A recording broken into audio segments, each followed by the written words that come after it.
प्रिय भक्तों, क्या आप जानते हैं कि अनेकों पूजा पाठ हवन सब करने के बाद भी कुछ स्त्रियों की गोद हमेशा सूनी ही क्यों रह जाती है? क्यों नहीं उन्हें एक भी पुत्र की प्राप्ति होती है? आज आपको एक ऐसी ही कथा सुनाते हैं जिसे सुनकर आपकी आत्मा तक हिल जाएगी। काफ़ी समय पहले की बात है, हिमालय की तलहटी में एक ऐसा दिव्य स्थान था जहां प्रकृति ने सुंदरता के साथ साथ एक दिव्य अलौकिक ऊर्जा भी बसा रखी थी। वहाँ के वृक्ष ऐसे खड़े थे जैसे वे कोई साधक हों। पहाड़ों के बीच से निकलती नदी का शोर और पक्षियों का कलरव मन को असीम शांति प्रदान करता था। और इसी दिव्य पावन स्थान पर महर्षि वशिष्ठ का आश्रम था। महर्षि वशिष्ठ त्रिकालदर्शी थे।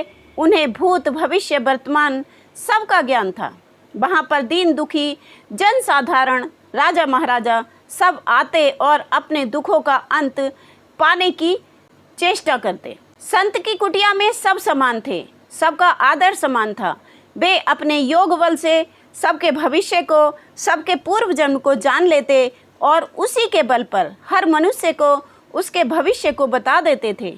एक बार की बात है, मगध नरेश राजा अम्बरीश, जो बड़े ही न्यायप्रिय राजा थे, वहां पर आए। राजा अम्बरीश एक धर्मपरायण राजा थे। उनकी पत्नी का नाम सौम्या था। रानी सौम्या नाम की ही तरह अपूर्व रूप और गुणों से परिपूर्ण थी। किसी चीज की कमी नहीं थी। प्रजा थी, अपने राजा रानी को माता पिता की तरह पाल चाहती थी, उनसे प्रेम करती थी। लेकिन एक दुख ऐसा था जिसने रानी की नींद और सुंदरता सब छीन ली थी। क्योंकि विवाह के 10 वर्ष बीत चुके थे और रानी सौम्या को कोई संतान नहीं थी। जब भी वह किसी स्त्री को अपने शिशु के साथ देखती तो उसके हृदय में एक चीत्कार सी हो उठती। वह अक्सर रात्रि में जब अकेली होती तो रोने लगती। वह बार बार ईश्वर को याद करती और कहती, हे भगवान, मैंने ऐसा कौन सा अपराध किया है जो मुझे अभी तक कोई संतान की प्राप्ति नहीं हुई है? हे प्रभु, आप तो जानते ही हैं कि बिना संतान के एक स्त्री अधूरी है। राजा अम्बरीश मन से तो दुखी रहते, लेकिन रानी को समझाते, हे प्रिय, कोई बात नहीं है। यदि हमारी कोई संतान नहीं है, तुम मेरे लिए सब कुछ हो। तुम्हारे बिना यह राजमहल शून्य है। एक दिन रानी बड़ी दुखी थी। वह राजा से कहने लगी, हे स्वामी, शायद मेरे भाग्य में विधाता ने संतान सुख लिखा ही नहीं है। शायद पूर्व जन्म में मैंने कोई पाप किया है। तब राजा बोला, रानी परेशान मत हो, चलो आज हम महर्षि वशिष्ठ के आश्रम चलते हैं। वे महान संत हैं, वे त्रिकालदर्शी हैं, वे अवश्य ही हमारे दुखों का निवारण करेंगे। प्रातःकाल यात्रा की तैयारी हो गई। एक सुंदर रथ सजाया गया और राजा रानी उसमें बैठकर चल दिए। रानी सौम्या के मन में कभी प्रसन्नता, कभी उदासी, ये सब चल रहा था। तभी रानी ने बाहर की ओर देखा। जंगल का वह वातावरण उसे बड़ा मनोरम लगा। उसे असीम शांति का अनुभव हुआ। लेकिन इन सब के साथ ही वह निरंतर यह भी सोचती जा रही थी कि क्या संत का आशीर्वाद उसको मिलेगा, क्या उसे पुत्र की प्राप्ति होगी। और एक लंबी यात्रा के बाद वे आखिर मुनि वशिष्ठ के आश्रम जा ही पहुँचे। वहाँ उन्होंने देखा कई साधक साधना में बैठे हैं। वेद मंत्रों की ध्वनि मन को प्रफुल्लित कर रही है और एक दिव्य आभा चारों ओर फैली है। दोनों राजा रानी रथ से नीचे उतरे और वहाँ की धरती को प्रणाम किया। संत वशिष्ठ के चरणों में प्रणाम करके वे वहीं बैठ गए। संत अभी ध्यान मुद्रा में बैठे थे। तभी संत ने अपने नेत्र खोले और राजा से उनके आने का कारण पूछा। और फिर राजा के कुछ कहने से पूर्व ही संत ने मुस्कुराकर कहा, राजन, मुझे ज्ञात है कि तुम किस उद्देश्य से यहाँ आए हो। लेकिन हे राजन, ये प्रारब्ध है, सबको भोगना ही होता है।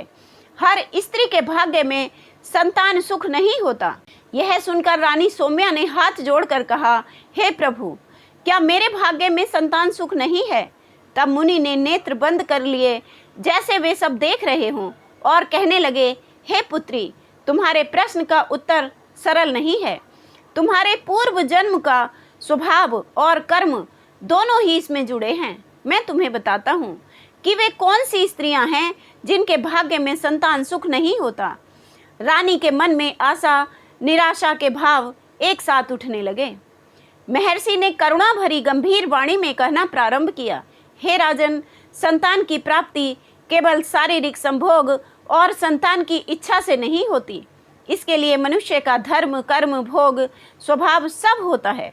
संतान सुख मनुष्य के पूर्व जन्म का माध्यम है। मनुष्य के पूर्व जन्म के कर्म आचरण महिला के गर्भ फल को रोक देते हैं। आज मैं इसका स्पष्ट वर्णन आपको बताता हूँ।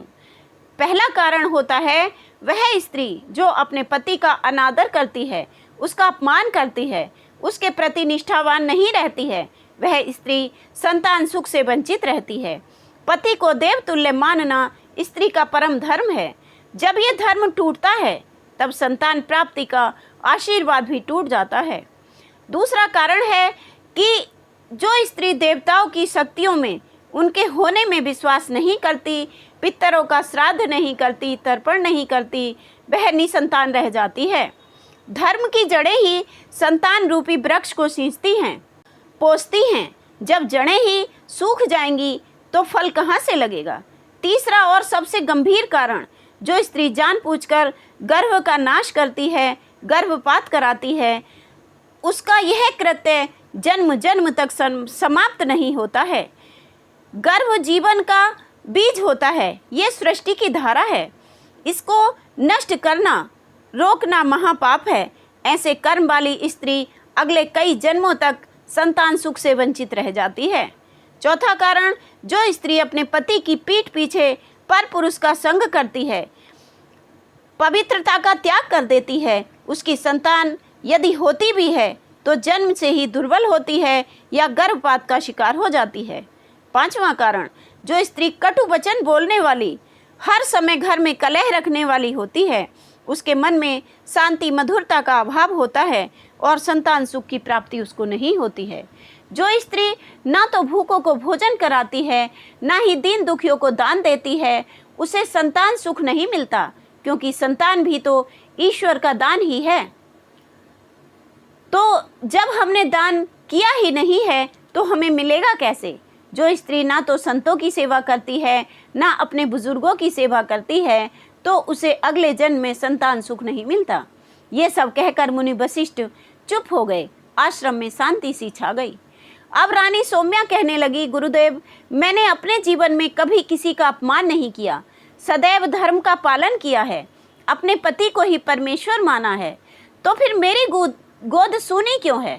तब मुनि ने गंभीर स्वर में कहा, हे पुत्री, तुम्हारा ये जीवन वास्तव में पवित्र है, इसमें कोई दोष नहीं है, लेकिन मनुष्य के किए पूर्व जन्म के पाप भी तो मनुष्य को भोगने पड़ते हैं। तुम्हारे इस जन्म का दुख का कारण तुम्हारा अतीत है। तब रानी ने हाथ जोड़कर अति दीनता से कहा, हे गुरुदेव, रहस्य जो भी हो मैं जानना चाहती हूँ, ताकि मैं प्रायश्चित कर सकूं। तब संत ने गंभीर स्वर में कहा, हे पुत्री, पूर्व जन्म में तुम एक वैश्या थी और तुमने एक पुत्र को जन्म दिया था, लेकिन लोभ और मोह के वशीभूत होकर तुमने मातृत्व सुख को अपनाया नहीं, क्योंकि तुम्हें शारीरिक सुंदरता और धन सब चाहिए था।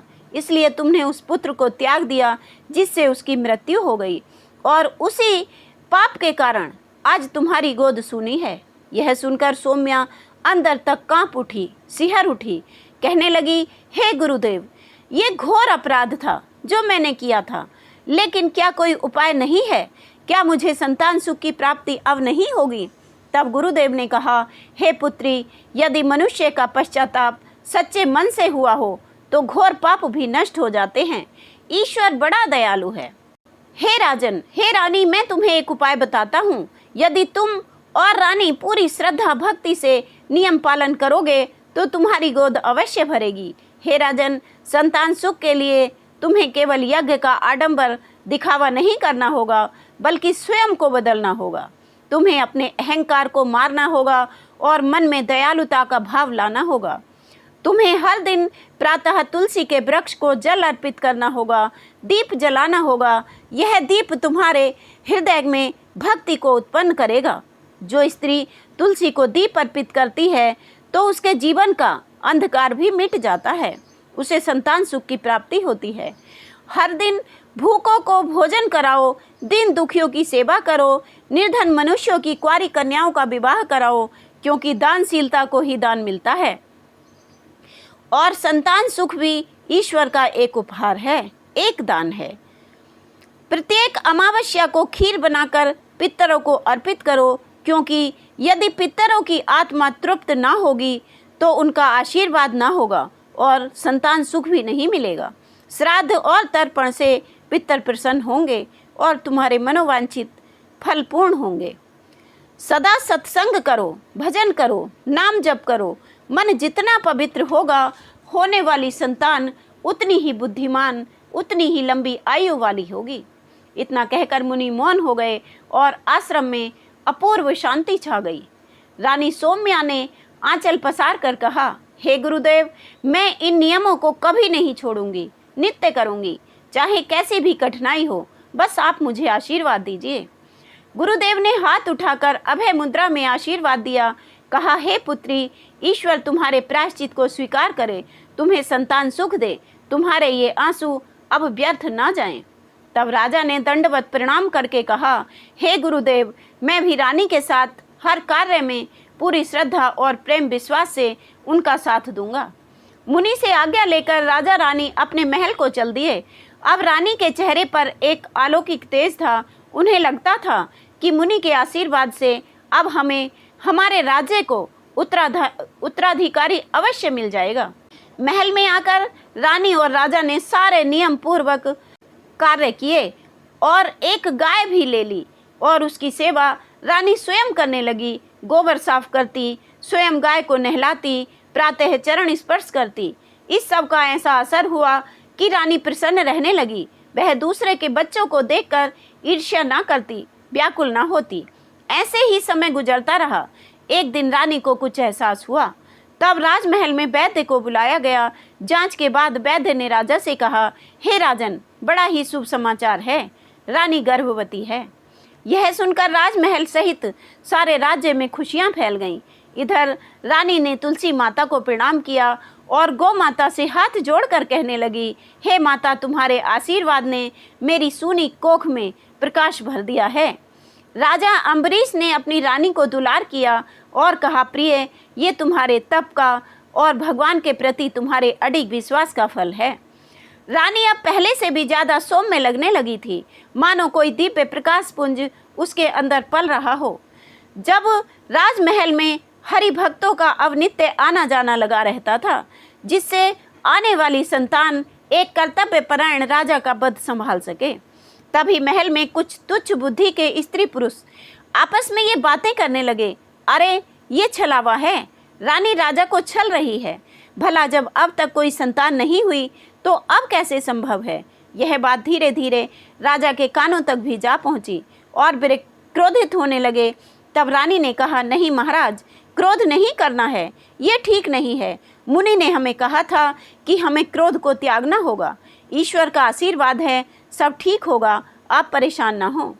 9 महीने पूर्ण होने पर राजमहल में रानी के गर्भ से एक सुंदर स्वस्थ बालक का जन्म हुआ। पूरे राजमहल में बधाइयाँ होने लगी।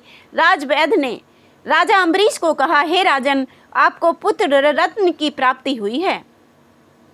राजा ने आकाश की ओर हाथ जोड़कर कहा, हे प्रभु, तुम्हारा लाख लाख धन्यवाद है। कुछ दिन बीते। एक दिन महर्षि वशिष्ठ राजमहल में पधारे। राजा रानी ने अपने पुत्र को मुनि के चरणों में रख दिया और आशीर्वाद मांगा। तब मुनि ने कहा, हे पुत्र, तुम्हारे प्रायश्चित और सेवा भाव से तुम्हारे भाग्य को बदल दिया गया है। तुम्हारा ये पुत्र धर्म और त्याग की स्थापना करेगा। ये एक महान राजा, महान तपस्वी होगा, अलौकिक होगा। तुम्हारी तपस्या, तुम्हारा आचरण इसके जीवन का आधार बनेंगे।